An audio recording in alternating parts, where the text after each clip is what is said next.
Hello students, welcome to my YouTube channel Sahaj classes. आज हम 11th class की ये थर्ड वीडियो देखेंगे। ठीक है, लेसन है 12th। उसके बाद क्या है, tetravalence of carbon shapes of organic compound. कि जो कार्बन होता है ना, उसकी क्या होती है, टेट्रावैलेंसी होती है।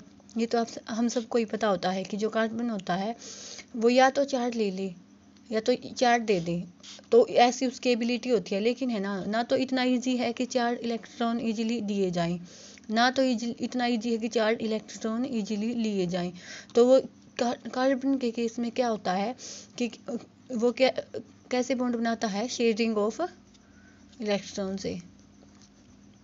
ठीक है ना, तो वो ले सकता है इतने ज़्यादा, ना वो दे सकता है। तो एक ही ऑप्शन बचता है उसके पास कि क्या हो, कि वो शेयरिंग कर ले, मतलब हाफ हाफ दोनों में बंट जाए, कोवालेंट बॉन्डिंग हो जाए।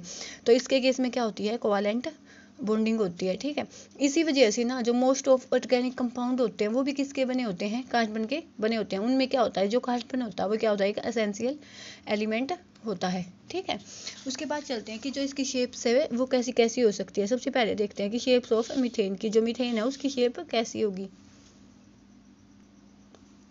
लिखते हैं सबसे पहले क्या है मीथेन। मीथेन को हम कैसे लिख सकते हैं, CH4। ये आपने 10th क्लास में भी पढ़ा होगा कि जो जैसे एल्केन होता है, एल्कीन होता है, एल्काइन होता है, उसको हम लिखते हैं। इसका क्या फॉर्मूला होता है, CnH2n+2। ये होता है किसके लिए, एल्केन के लिए। और एल्कीन के लिए क्या होता है, CnH2n। और एल्काइन के लिए क्या होता है, एल्कीन मतलब डबल बॉन्ड, एल्काइन मतलब ट्रिपल बॉन्ड। इसके लिए क्या होता है, CnH2n-2। n क्या होता है, नंबर ऑफ कार्बन एटम्स। ठीक है, ये तो हमने देख लिया कि इसके लिए ये होता है। तो सिंपल हम बॉन्डिंग दिखाना चाहें तो इसकी कैसे दिखाएंगे, जैसे ये दिखा दिया। तो ये क्या हो गया, अपनी मीथेन की स्ट्रक्चर। अब हम इसकी हाइब्रिडाइजेशन निकालना चाहे तो वो कैसे होगी। वैसे तो इसके 2-3 मेथड होते हैं, लेकिन जब सिंपली हमें देखना हो, जब किसी भी कंपाउंड का हमें ये गिवन हो ना, स्ट्रक्चर गिवन हो, तो हम सिंपली क्या कर सकते हैं कि उसके बॉन्ड को काउंट करके हम ये बता सकते हैं कि जो उसकी हाइब्रिडाइजेशन होगी क्या होगी। जैसे यहाँ पे देखते हैं 1 2 3 4, मतलब कितनी है, 4 बॉन्ड है। तो इसकी जो हाइब्रिडाइजेशन हो जाएगी वो क्या हो जाएगी, sp3। ठीक है, अब आगे चलते हैं। इथेन की देखें, इथीन की देखें तो इथीन मतलब ईन मतलब कोई ना कोई डबल बॉन्ड होगा। तो कैसे लिख सकते हैं हम इसको, ईथ मतलब कार्बन एटम कितने होंगे, 2 होंगे। ये टेबल होती है मिथ, इथ, प्रोप, ब्यूट, पेंट, हेक्ज। तो इथ से हमें क्या पता चलता है कि जो कार्बन एटम है वो कितने हैं, 2 हैं। ठीक है, सबसे पहले लिखते हैं कार्बन एटम कितने हैं, 2 हैं। ईन मतलब डबल बॉन्ड, डबल बॉन्ड के लिए फॉर्मूला होता है ये। तो C2H2 × 2, तो यहाँ से क्या मिलेगा, C2H4। तो यहाँ पे ये तो कंप्लीट हो गया, C डबल बॉन्ड C। ये होगी इसकी वैलेंसी कंप्लीट। अब इसकी हाइब्रिडाइजेशन निकालनी हो तो कैसे निकालेंगे, कैसे, जैसे ये निकाल अपने 1 2 3, तो क्या हो जाएगी इसकी, 3 है, sp2। ऐसे इसकी देखेंगे तो 1 2 3 sp2। उसके बाद क्या बचेगा, इथाइन। इथाइन लेके चलेंगे तो ये क्या हो जाएगा, C ट्रिपल बॉन्ड H। तो इसके हमें पाई बॉन्ड नहीं काउंट करने होते, इसमें केवल सिग्मा बॉन्ड को ही काउंट करेंगे। ठीक है, लोन पेयर उसको भी काउंट करना पड़ता है, और वैसे तो सिग्मा बॉन्ड को ही लेके चलेंगे। जैसे यहाँ पे कितना, यहाँ पे 1 सिग्मा बॉन्ड है, 2 पाई बॉन्ड है, ये 2 पाई बॉन्ड है, 1 सिग्मा बॉन्ड है। तो हमें किसको लेके चलना है, सिग्मा बॉन्ड को लेके चलना है। तो 1 सिग्मा तो यहाँ से हो गया, 1 सिग्मा यहाँ से हो गया, तो कितने टोटल, 2 सिग्मा बॉन्ड्स हो गए। मतलब जो इसकी हाइब्रिडाइजेशन हो जाएगी क्या हो जाएगी, sp। ठीक है, चलो देखो। अब देख, मान लिया हाइब्रिडाइजेशन के बेसिस पे चलते हम।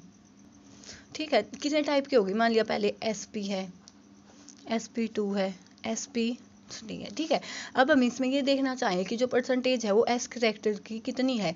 तो मान लिया ये चेक के चलते हैं, 2 ही हैं, मतलब टोटल ओवरऑल परसेंटेज कितनी लेके चलते हैं हम, 100 लेके चलते हैं। तो ये कितनी हो जाएगी, इसमें s कितना हो गया, 50।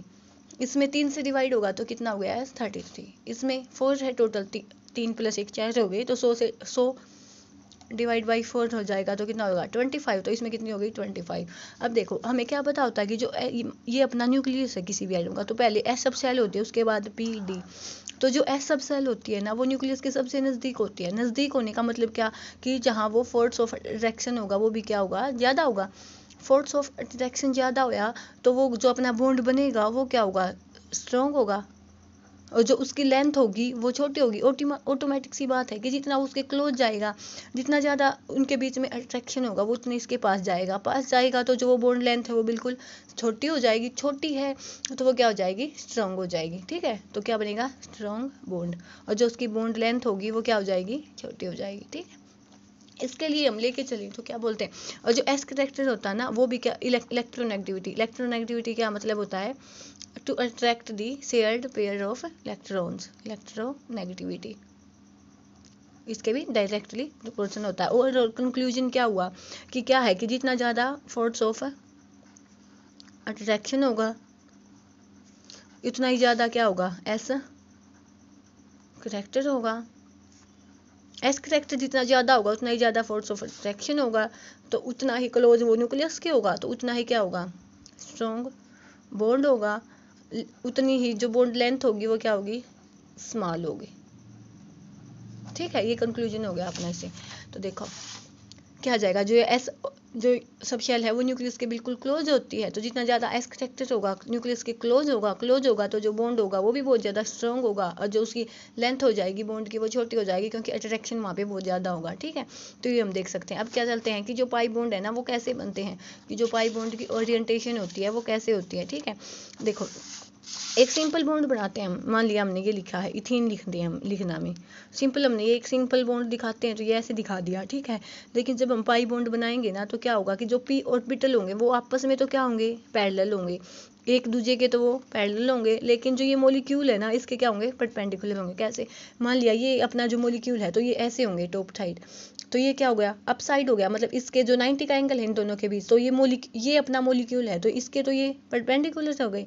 लेकिन जब एक मॉलिक्यूल अपना ये है, नेक्स्ट वाला मान लिया यहाँ पे है, तो ये दोनों तो आपस में पैरेलल हो गए, ऐसे ये तो पैरेलल हो गए, और जो ये अपने जो ये मॉलिक्यूल है इसके ये क्या हो गया, परपेंडिकुलर हो गए। तो क्या लिख सकते हैं हम कि जो बोथ पी ऑर्बिटल्स होंगे वो आपस में क्या होंगे, पैरेलल होंगे।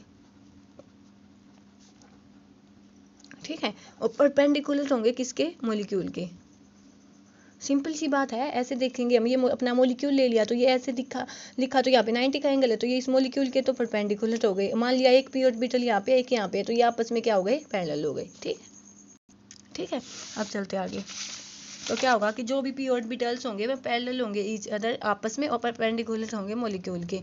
उसके बाद क्या होगा, देखो मान लिया ये अपना कोई मॉलिक्यूल है सी, उसके बाद है ना, मान लिया एक मॉलिक्यूल को ये है, मान लिया ये 2 पेन है। ठीक है, ये अपना कोई मॉलिक्यूल है, ये नीचे वाला मॉलिक्यूल है, ये अपने 2 पी ऑर्बिटल हो गए। लेकिन जब हम इसे एक एटम को ऐसे ऐसे घुमाते चले जाएं, ऐसे कभी अप कभी डाउन, कभी अप कभी डाउन, तो जो ये बॉन्डिंग होगी वो बनेगी, लेकिन तो ये बॉन्डिंग नहीं पॉसिबल होगी ना। ये तो जब ही पॉसिबल है जब ये दोनों एक साइड में यहाँ से ओवरलैपिंग होगी, अपना पाई बॉन्ड बन जाएगा।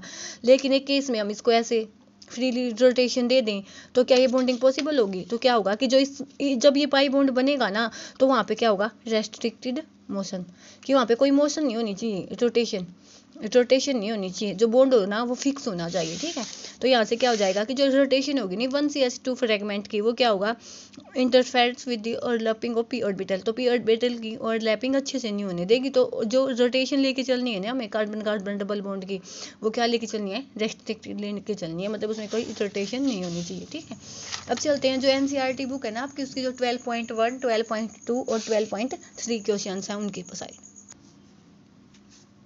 तो इसमें सबसे पहला मॉलिक्यूल कौन सा है, ये वाला है कि CH,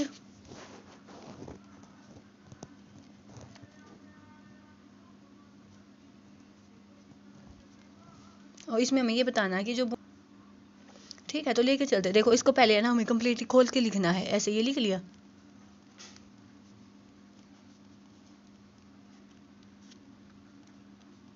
अब देखो कोई भी मान लिया कोई भी डबल बॉन्ड हो या तो ट्रिपल बॉन्ड हो, उसमें क्या होगा, एक सिग्मा बॉन्ड तो होता है फिक्स, उसके बाद जो बचे हुए बॉन्ड हो गए, ये वाला भी पाई बॉन्ड में काउंट होगा, ये वाला भी पाई बॉन्ड में काउंट होगा, ऐसे ये भी पाई बॉन्ड में काउंट होगा, ये सिग्मा बॉन्ड में काउंट होगा। जैसे ये लिखना चाहें तो हम कैसे, ये सिग्मा हो गया, ये पाई होगा, इसमें ये सिग्मा, ये भी पाई और ये भी पाई, तो ऐसे लिख के चलेंगे। ठीक है, तो अब यहाँ पे लिखते हैं सिग्मा सी बॉन्ड कितने हो जाएंगे, 1 2 3 4, तो कितने हो गए 4।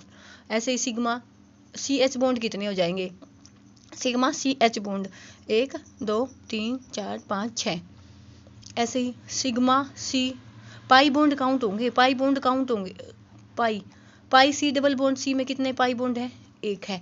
ऐसे पाई सी ट्रिपल बॉन्ड सी में कितने पाई बॉन्ड है, 2 पाई बॉन्ड है। कैसे, नीचे एक तो सिग्मा ही होता फर्स्ट वाला जो बनेगा, उसके बाद पाई का फॉर्मेशन होगा कि सिग्मा बॉन्डिंग सबसे पहले होगी। ये कंपल्सरी है कि किसी भी चीज़ के बीच में बॉन्ड बनेगा तो पहले सिग्मा बॉन्ड ही काउंट होगा, उसके बाद पाई पे चलेंगे। ठीक है, तो क्या हो जाएगा कि जो सिग्मा सी सी बॉन्ड है में कितने हैं, 4 हैं। सिग्मा सी एच 6 है। पाई सी सी में सी डबल बॉन्ड सी में 1 पाई बॉन्ड है। पाई सी ट्रिपल बॉन्ड सी में 2 पाई बॉन्ड है। ठीक है, अब चलते हैं नेक्स्ट एग्जाम्पल पे।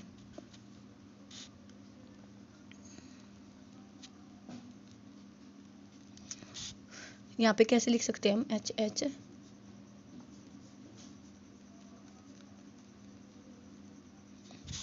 अब यहाँ पे भी ऐसे लिखेंगे कि सिग्मा सी सी कितने होंगे, सिग्मा सी एच कितने होंगे, पाई सी डबल बॉन्ड सी, इसमें ट्रिपल बॉन्ड है नहीं तो सी सी देखेंगे तो 1 2 3, सी एच देखेंगे तो 1 2 3 4 5 6 और डबल बॉन्ड देखेंगे तो 1 2।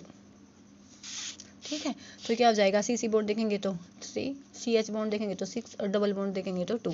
ऐसे ही अगले में क्या पूछा गया है कि इसकी हमें क्या बतानी है, हाइब्रिडाइजेशन बतानी है। ठीक है, हाइब्रिडाइजेशन का मैंने आपको बिल्कुल सिंपल सा मेथड बताया हुआ है।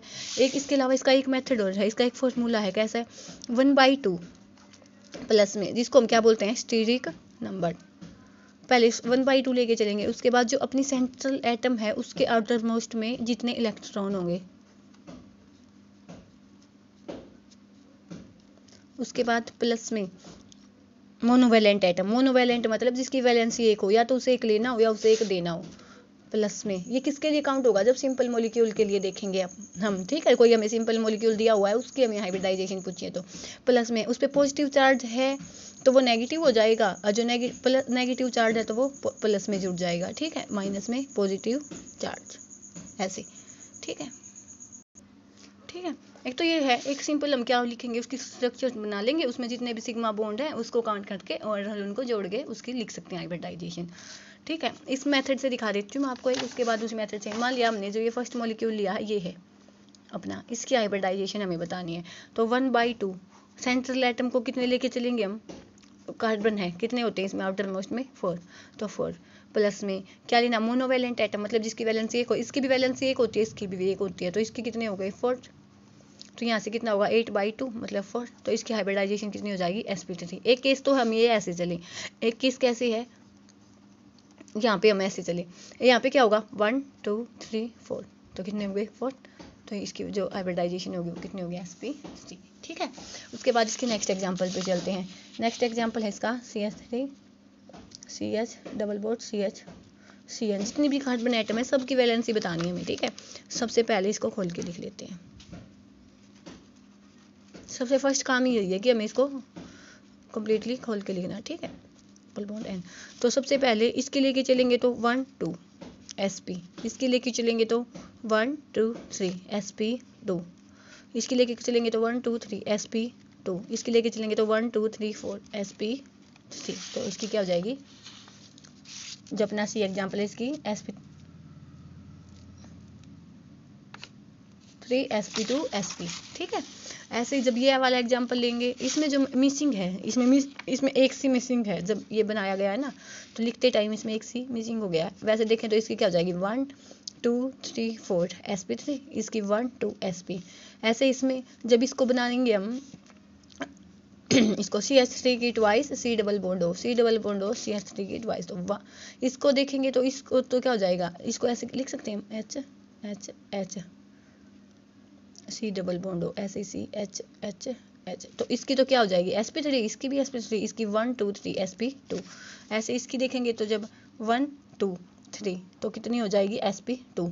ठीक है, ऐसे इसकी देखेंगे तब तो ये जो मॉलिक्यूल हमने लिया है ई एग्जाम्पल लिया था, ये हमने sp3 sp2 sp2 sp। Simple हमें क्या करना कि जो उसकी मॉलिक्यूल हमें दिया गया है ना उसकी क्या करनी है, हमें उसकी स्ट्रक्चर लिखनी है, उसके बाद उसमें जितने सिग्मा बॉन्ड काउंट करने हैं उसके बाद उसकी हाइब्रिडाइजेशन लिख सकते हैं हम। ठीक है, कैसे लिख सकते हैं हम, ये फिक्स होता है कि मान लिया स्टीरिक नंबर 2 है तो sp, 3 है तो sp2, 4 है तो sp3, 5 है तो sp3d, 6 है तो sp3d2।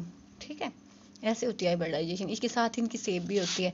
जब sp होता है तो लीनियर, sp2 होता है तो ट्राइगोनल प्लानर, sp3 होता है तो एक केस तो होता है कि टेट्राहेड्रल हो, एक केस होता है कि वो स्क्वायर प्लानर हो। ऐसे ही जब ये होता है sp3d होता है तो एक केस इसमें क्या होता है कि एक तो होता है tbp हो, एक क्या हो स्क्वायर पिरामिडल हो। इनकी अलग अलग कंडीशन होती हैं। sp3d2 में ऑक्टाहेड्रल होता है मोस्टली, ये होता है। ठीक है, ये आपको केमिकल बॉन्डिंग जो यूनिट होगी आपकी उसमें देखने को मिलेगा। ठीक है, अब अगले नेक्स्ट क्वेश्चन पे चलते हैं कि जो state of hybridisation in the following compound की इनकी हाइब्रिडाइजेशन लिखनी है, उनकी शेप बतानी है। ठीक है, यहाँ पे देखें तो 1 2 3 कितनी हो जाएगी sp2। sp2 के लिए शेप कौन सी होती है, ट्राइगोनल प्लानर। ऐसे इसमें देखेंगे तो कितनी हो जाएगी sp3 मतलब टेट्राहेड्रल, इसके लिए शेप कौन सी होती है sp3 के लिए टेट्राहेड्रल। ऐसे यहाँ पे sp हो गया, sp के लिए शेप कौन सी होती है। ठीक है, तो आज के लिए इतना काफ़ी है, कल मिलते हैं एक नई क्लास के साथ। Thanks for watching.